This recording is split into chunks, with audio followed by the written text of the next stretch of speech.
Yo, what's going on, everyone? Well, that was a whirlwind of emotions, huh?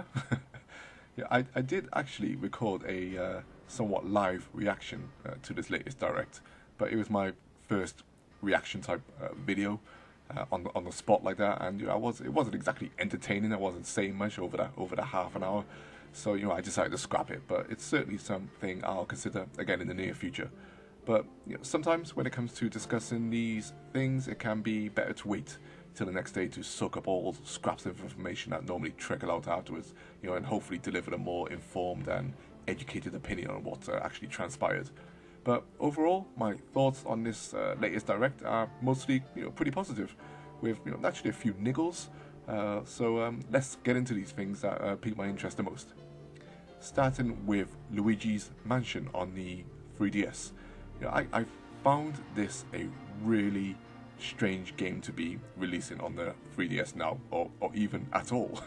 I know there's a connection with the fact that Luigi Mansion 2 is on the system, but the sequel actually looks way better than this port. And Luigi's Mansion Dark Moon is an awesome game, a must play on the 3DS. But yeah, I mean, this port of Luigi Mansion even looks worse than the GameCube original, which actually looks way better than its port is. It's a bit crazy. Of all the games to bring back from the GameCube for a somewhat update, it's to pick this game. I don't know. The mind just truly boggles. I just don't get it. I mean, is this game really going to keep people interested in 3DS? I mean, the first Luigi's Mansion, I loved it when it came out of the GameCube. Yeah, it was short and all this, but it looks stunning. It had a great atmosphere, and it was nice to play a Luigi game with a bit of a twist. And I loved the feel of the poltergust, and having to use the C stick and the triggers and stuff at the time. It just felt really great, And I would kill for Luigi's Mansion 3 on the Nintendo Switch. Something I still hope is happening, and in some ways this little port might be just trying to refresh people's minds, but then at the same time, you could have put it on a Switch. But anyway, let's move on. Dylan's Rolling Western. I feel Dylan is a character that needs to see more life beyond the 3DS now. Dylan! You son of a bitch! Preferably in Smash Brothers, or even better yet, in the new Diddy Kong Racing 2 that I know for a fact is coming, people, because I've been to the future and I've seen it. Dylan is a new Nintendo character that not many people might know about. A bit like Mallow from Poblox, another character who needs some Switch spotlight, I feel. I guess I always imagined the next Diddy Kong Racing to be the Konami races for Nintendo.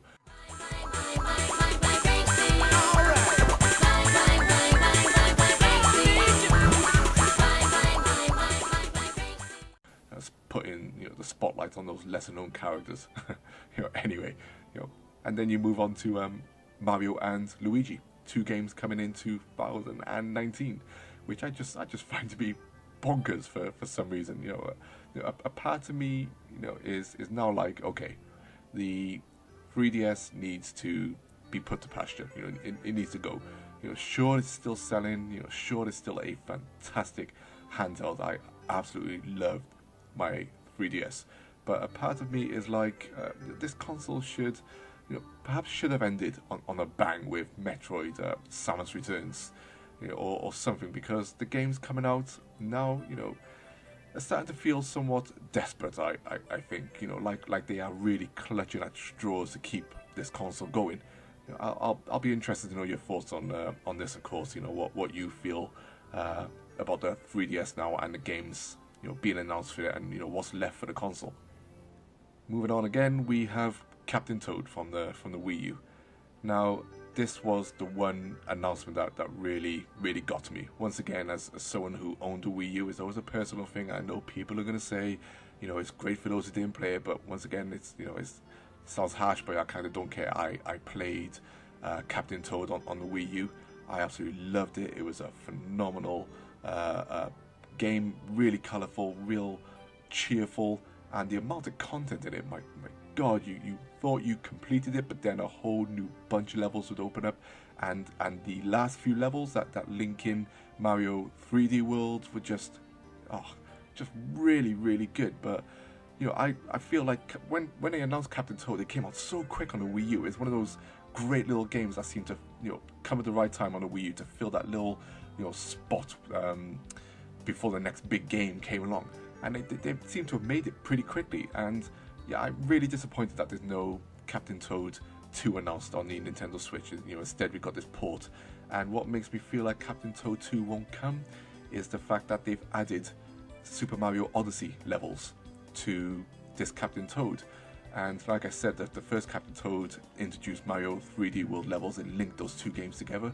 You got Captain Toad and Mario Odyssey, and I was hoping Captain Toad 2 would come along and link those two together. But the fact that this Toad is getting those Mario Odyssey levels, for me, seems to write off the potential of a Captain Toad 2, which I find to be quite disappointing, because I would have loved a sequel for that game. And I don't care how cheap this Captain Toad is. The chances of me double dipping on it again now, are really slim because of this. But anyway, that was Captain Toad. Was my biggest niggle in this direct. Moving on, we got Okami HD. Now, I own Okami on the PlayStation 2. Played it when it first came out. It was it was a beautiful game. One of those really beautiful games. I used to just love racing across the field, panning the camera, seeing the flowers sprout out of Okami's feet below him. I even loved the part where you just feed the animals or do a quest. You just sitting there and the camera's panning around Okami and this animal while it's eating with this beautiful music in the background. It's such a serene game. And then it came to the Nintendo Wii and introduced the pointer controls for the ink, and that was almost perfect. But yep, it's coming to the Switch now, and as long as the price is right, I'm getting this game. But what I really, really want is a physical edition for this game.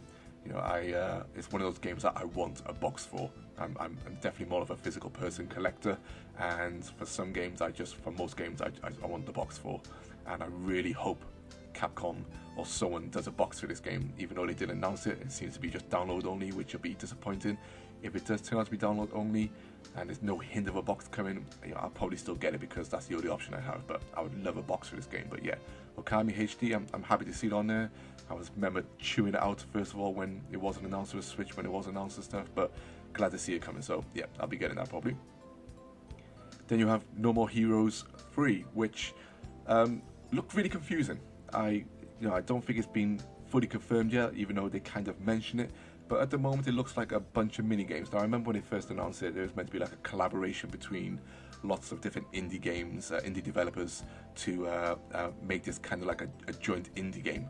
And at the end of the trailer, they do mention that there's still a single player campaign or story mode coming, which kind of gives hope that there's still going to be that main No More Heroes type game, which we all fell in love with, and all these little mini games are just little extra additions.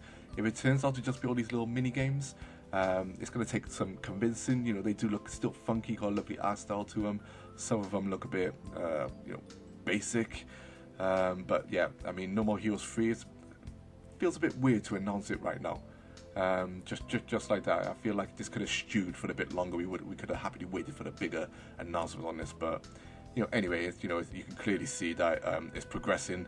It's slated for this year again, so which is great. So yeah, just need to wait to see a bit more than this now. So hopefully, wait to see a better trailer, fully detailing what this game's going to deliver. And then we have the Splatoon 2 DLC. Now, for me, this is the Splatoon 2 that should have been at launch, right? I mean, we all talked about it, a Splatoon sequel, wanting the Octolins to be there as a versus type of team. And I never expected a full-on single-player campaign, to be fair, which is absolutely awesome. And graphically, man, this game is it seems to have stepped up a bit more, because when it's walking down that subway and everything, it looks absolutely stunning. And I mean, the music, yeah, the music to this trailer is just literally off the hook. But pun intended. But the music is awesome. I don't know who this new team is working at Nintendo, but they got some straight up G's there who seem to understand modern hip hop culture, you know, and or whatever. But the music to this game is just lit, and it's just listen to the music to this trailer. It's awesome.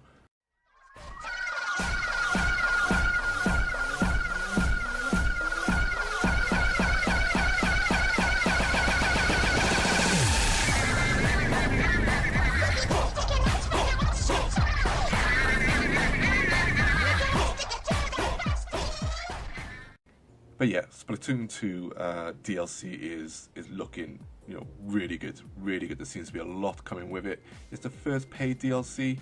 I think on the US Direct, it actually showed that it's going to be $20.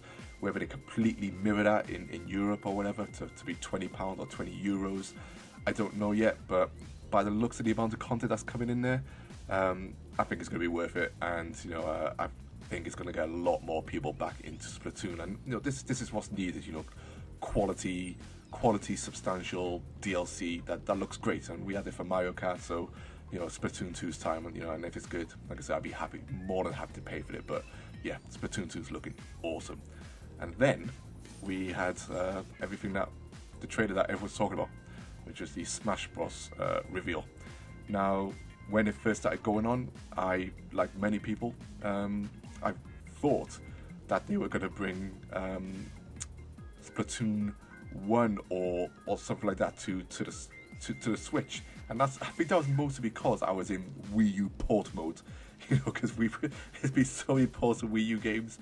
Yeah, and even though there's been Splatoon 1 levels in Splatoon 2, yeah, right now I don't know, I just wouldn't put it past it, because what's left on the Wii U, the Wii U's, you know, poor legacy for whatever was left of it is just being murdered, you know, and just there'd be literally no reason to look back at the Wii U, because most of the best games that just seem to be coming to the Switch. But yeah, you know, when it showed the Inklings fighting each other, the CGI, oh god, give me a whole animation of that CGI. I'm telling you, this is what I want for Nintendo's CGI movies. You know, it's what I want for the Mario Bros movie, and we all wanted this for the Smash Bros movie when we were watching all the character reveals for Smash Bros Wii U and 3DS. You know, it looks absolutely phenomenal. But for me, you know, the Inklings in the new Splatoon, yeah, this is great. New characters, great. Inklings, we all wanted them, awesome.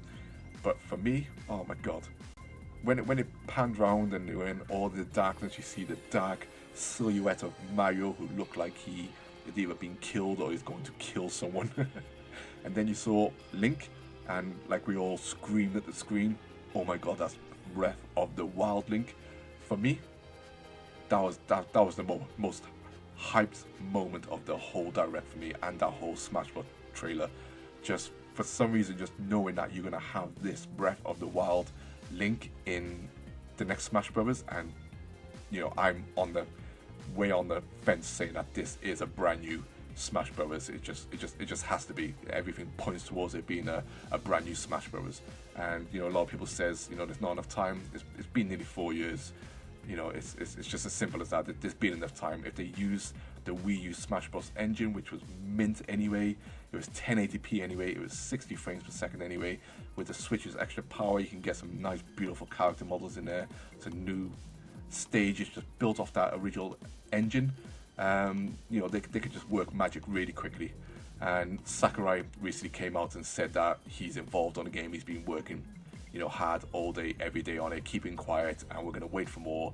And you know, like with all the Smash Bros trailers, it's just gonna be hype, because when Nintendo do these Smash Bros trailers, they are arguably the most hype trailers out there for any video game. They just seem to be able to make every single character reveal absolutely epic, more so than most other people can do. You know, especially if you compare it to like the Street Fighter 5 reveals and stuff, which were weak as hell. But yeah, the Smash Bros reveals are just epic, and this one was perfect, absolutely perfect, to let you know that this game is coming this year, and that's without a doubt their holiday game. And like everyone's saying, I'm not going to be surprised if this launches in September or maybe just a little bit later, to get people to jump onto that subscription model straight away with just that killer game that is needed. And Smash Bros is that online killer game that everyone will buy. So yeah, that Breath of the Wild Link, my God, he I feel like he did steal the spotlight of the entire direct, more so than a Smash reveal itself, and more so than the inklings and whatever characters people try to pick out with a microscope, which is quite hilarious to see on the internet. But yeah, those were my thoughts on the Nintendo Direct. I guess, you know, there's been a ton of videos on this, but, you know, there's no harm in talking about it, and you know, keep on talking about these things, because, you know, it's just it's hype, isn't it? You know, you love talking about these things and talking about your likes and dislikes. And oh, just before I forget, the Mario Tennis Aces, I think that's day one for me. No, the fact that they revealed online multiplayer for it, the tournaments, the motion controls, which look amazing, all the different types of power shots and skill-based mechanisms that they've got in there. They seem to be putting a lot more effort into this game, which is good, because I'm a Mario Tennis fan. You know, I've been playing it since the N64. I'm more of a Mario Golf fan. Did they announce Mario Golf now for the Switch? Oh God, with motion controls, you know, Crom, please give it to me. But you know, Mario Tennis Aces is looking like a great game, and I'll be getting that. But yeah, anyway, I'll leave it at that. Waffling on for the bit here, and yeah, let me know your thoughts below, people, as always. And thanks for listening. Peace.